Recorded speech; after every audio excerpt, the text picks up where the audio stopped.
Le journal Bénédicte Kanda. Merci d'écouter Radio Lomé. Madame, Monsieur, bonjour et bienvenue dans ce 12h30. Le sommaire. Le suivi des projets en exécution sur le terrain en temps réel préoccupe la Banque africaine de développement BAD. Elle organise à Lomé une formation sur le déploiement de l'outil RASMI, un outil de collecte de données dans des formats numériques. La célébration de l'image est en cours à travers la Semaine nationale du cinéma au Togo. À suivre dans ce journal l'état des lieux du cinéma togolais. La Côte d'Ivoire fait face à une nouvelle épidémie de dengue. Cette maladie transmise par les moustiques tigres a déjà fait 2 morts. 92 cas ont été recensés dans la capitale Abidjan. Et puis comment assurer la sécurité alimentaire tout en préservant la planète?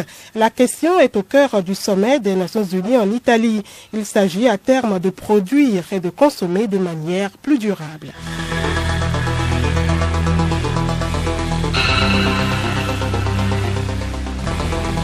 radiolomé.tg.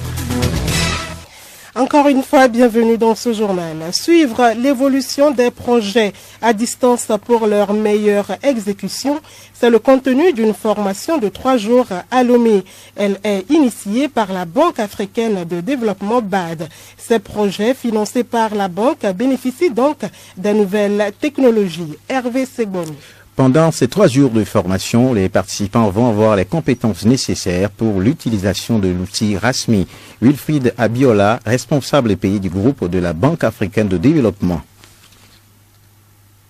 C'est une formation interactive et un apprentissage à l'utilisation de l'outil. On leur apprendra à utiliser l'outil pour pouvoir le prendre en main et on essaiera de voir avec chaque UGP s'ils ont des problèmes spécifiques, comment faire pour pouvoir dimensionner l'outil. Si vous voulez suivre un projet routier et un projet agricole, ce n'est pas du tout les mêmes données dont vous avez besoin. Donc ce travail-là, ils vont essayer de les aborder. L'initiative RASMI s'inscrit dans le cadre du suivi à distance des projets. Elle présente de nombreux objectifs. Retrouvons Wilfried Abiola. Cette possibilité qu'offre RAS de pouvoir faire des supervisions permettre aux agences d'exécution, parce que nous avons des agences d'exécution qui sont dans les pays. Demain, une fois que RASP sera installé, les personnes qui sont en cours de formation pourront eux-mêmes renseigner des informations sur l'activité du projet. Donc ça permettra d'avoir une vision en ce qui concerne l'état de mise en œuvre instantané, sans pour autant que quelqu'un soit obligé de venir sur le terrain filmer. Le projet RASMI couvre 26 pays, dont le Togo. Hervé Segbonou. Suite de notre série de dossiers sur l'exclusion de 2 sociétés par le comité de règlement des différends de l'ARCOP. Aujourd'hui, nous parlons des moyens de défense développés par les entités et personnes mises en cause. Elena Sabi. Le promoteur de l'entreprise EcoSab, Salaou Abdoulaye Akanyi, a formellement reconnu que le diplôme de Ayeko Marcel, produit dans le cadre de l'appel d'offres, est un faux document et a présenté à cet effet toutes ses excuses aux dirigeants et au personnel de l'ARMP pour avoir initialement émis des doutes sur les informations obtenues à ce sujet dans le cadre de l'instruction du dossier.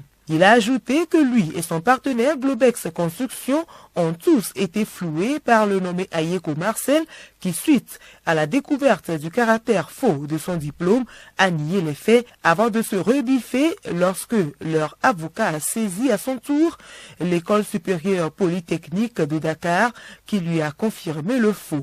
En outre, il a indiqué avoir été induit en erreur par son avocat Maître de Brousse qui ne l'a pas associé au contenu des courriers qu'il a adressés à l'ARMP en réaction aux significations à lui faites par le comité de règlement des différends suite à la découverte du faux. Il a conclu son intervention en implorant la clémence de l'ARMP dans le cadre de cette affaire.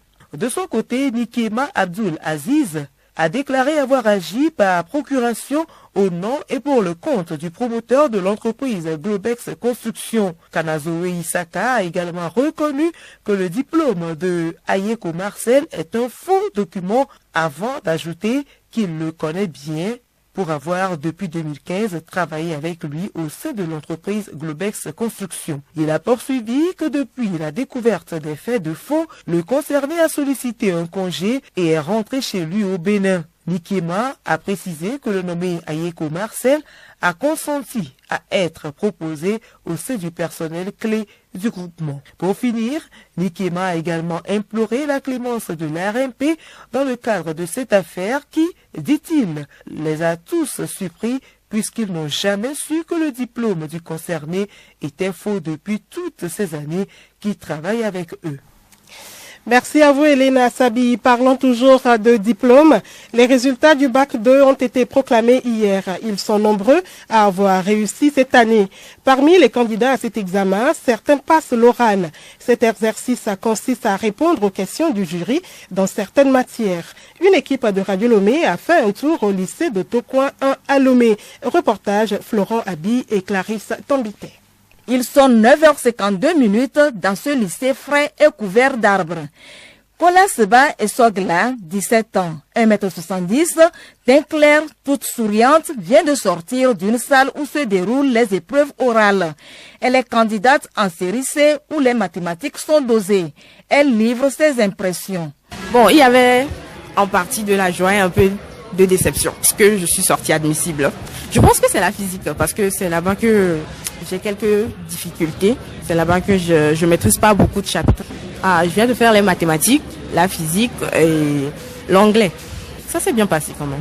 Papa est un homme assez autoritaire. Du coup, quand il a appris ça, ça l'a fait mal. Mais après, ma mère l'a parlé, puis il m'a soutenu.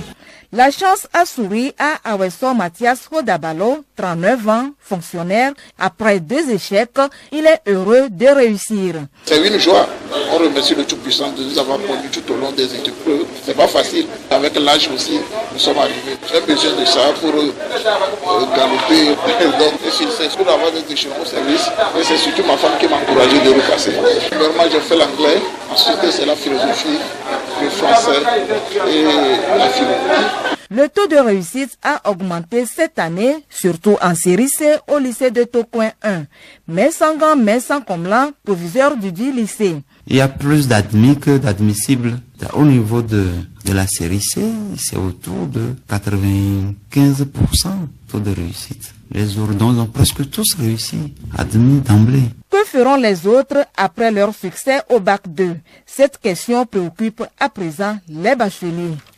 Clarisse Tambité, parmi ces nouveaux bacheliers, certains vont certainement s'illustrer dans le cinéma.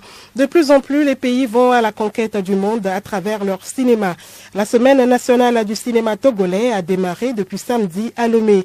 Une occasion pour les amoureux du 7e art de découvrir les œuvres togolaises. Celles-ci sont variées mais nécessitent des actions pour leur visibilité. L'état des lieux du cinéma togolais avec Ntom et Soranam, directeur du Centre national du cinéma et de l'image animée.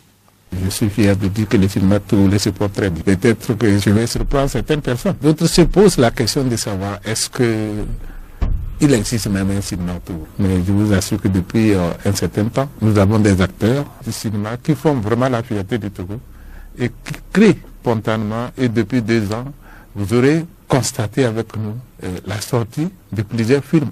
Du moins, au moins par mois ou par 2 mois, nous avons des sorties de films au Togo. Il y a des années où on ne parlait pas en réalité du cinéma togolais. Donc aujourd'hui, on peut conclure que le cinéma togolais se porte bien.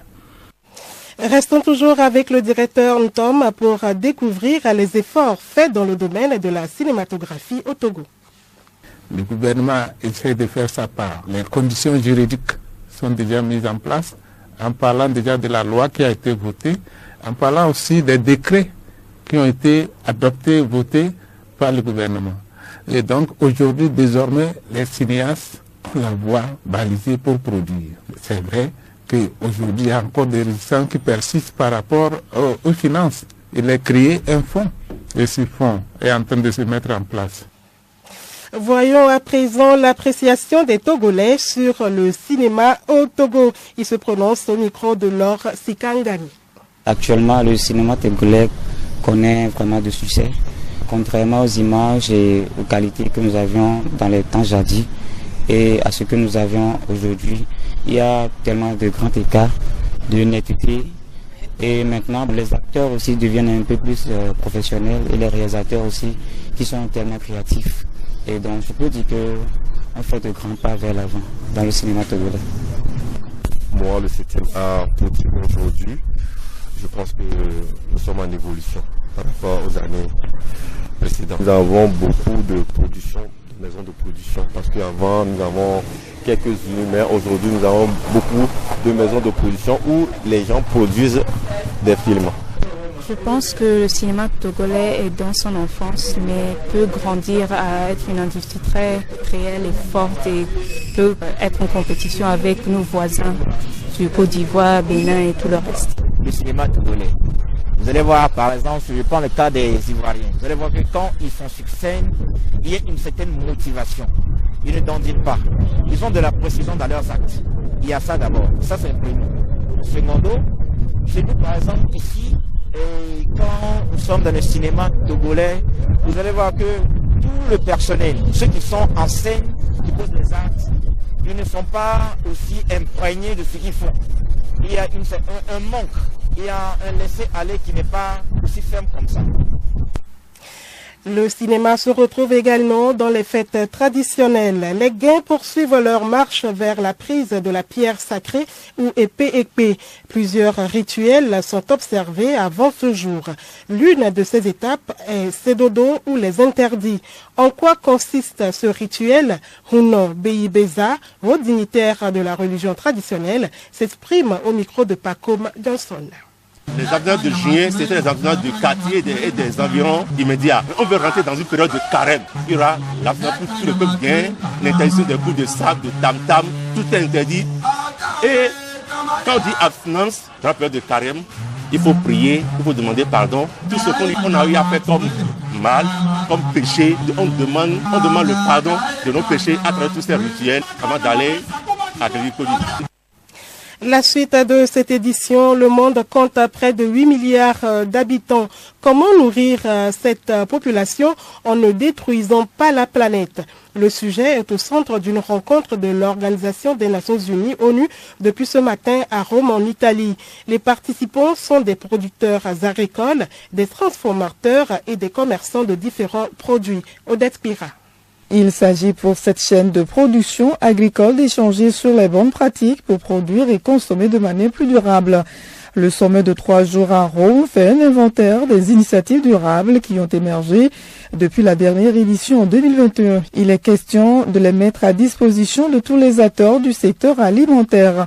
Ce sommet intervient alors que la faim progresse inexorablement dans le monde et en particulier dans les zones de conflit.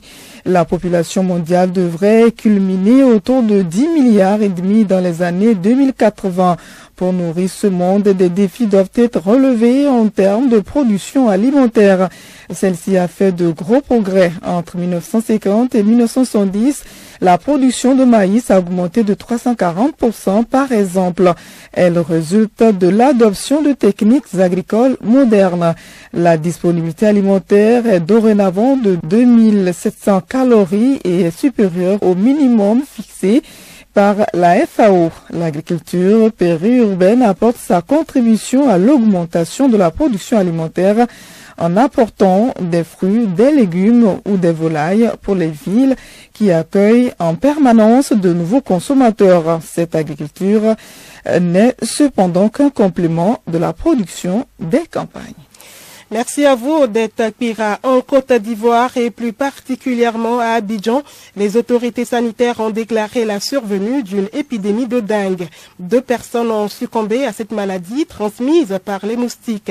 Au moins 92 cas ont été recensés, principalement dans les communes de Cocody et de Bingerville. C'est la 6e fois que le pays est victime de cette épidémie depuis 2009. Elle met à rude épreuve le système de santé. Les manifestations de cette maladie avec Alice Berthe Barandao. La maladie présente des symptômes proches de ceux du paludisme. Fièvre, maux de tête, fatigue intense, douleurs musculaires, manque d'appétit. Mais 2 analyses de sang bien distinctes sont nécessaires pour déterminer de quelle maladie est atteint le patient. Si la personne atteinte de paludisme peut être placée sous traitement, il n'existe aucun traitement spécifique pour la dengue pour l'instant. La personne touchée peut développer une forme grave de la maladie, surtout si elle est atteinte de la dengue de type 3. Une personne qui contracte une deuxième fois le virus de la dengue présente un risque significativement accru de développer une forme grave. Alice Berthe Barandao, qu'est-ce qui a favorisé la survenue de cette maladie en Côte d'Ivoire?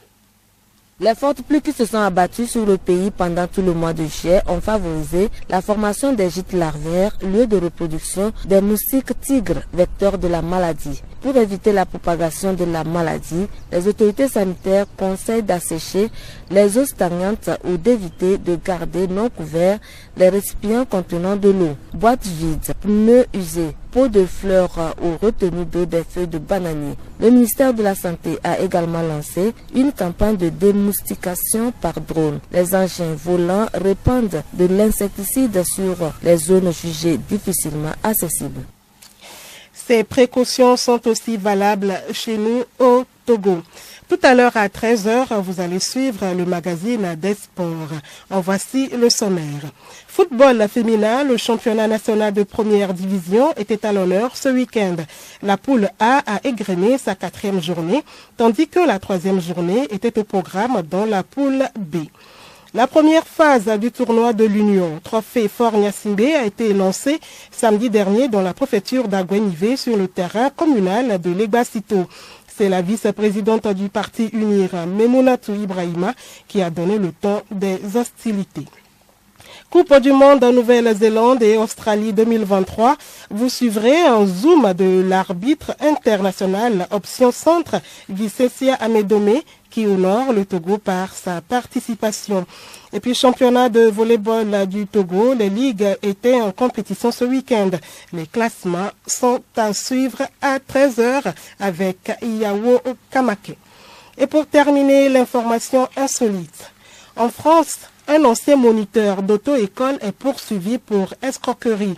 Moyennant 400 €, soit plus de 250 000 francs CFA, il passe l'examen du code de la route à la place de vrais candidats.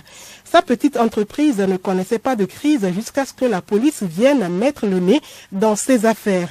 Bénéficiant de complicité au centre de contrôle technique de où se déroulent les examens, l'homme de 47 ans répondait aux questionnaires à la place de candidats qui n'avaient même pas besoin de faire le déplacement. Cette arnaque aurait rapporté environ 20 000 €, plus de 13 millions de francs CFA. Cependant, cela pourrait coûter beaucoup plus cher. Il risque 315 000 € d'amende, près de 250 millions de francs CFA et jusqu'à 5 ans de prison. À noter que tous les candidats qui avaient fait appel à leur service pourraient perdre le code, voire le permis de conduire.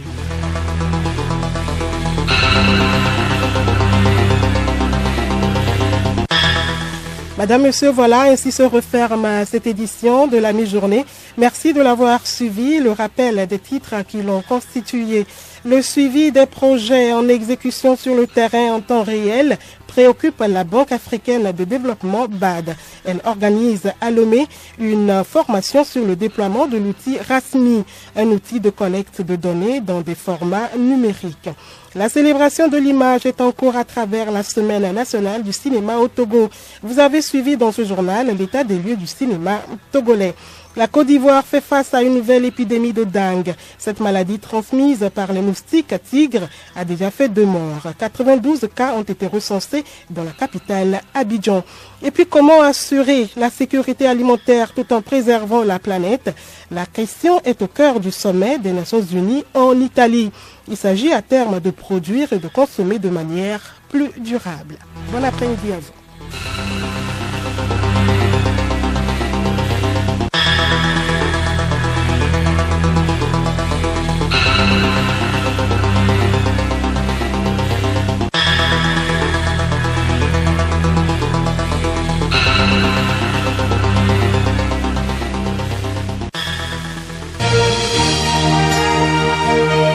Radio Lomé, boîte postale 434, email radiolomé@radiolomé.tg. radiolomé.tg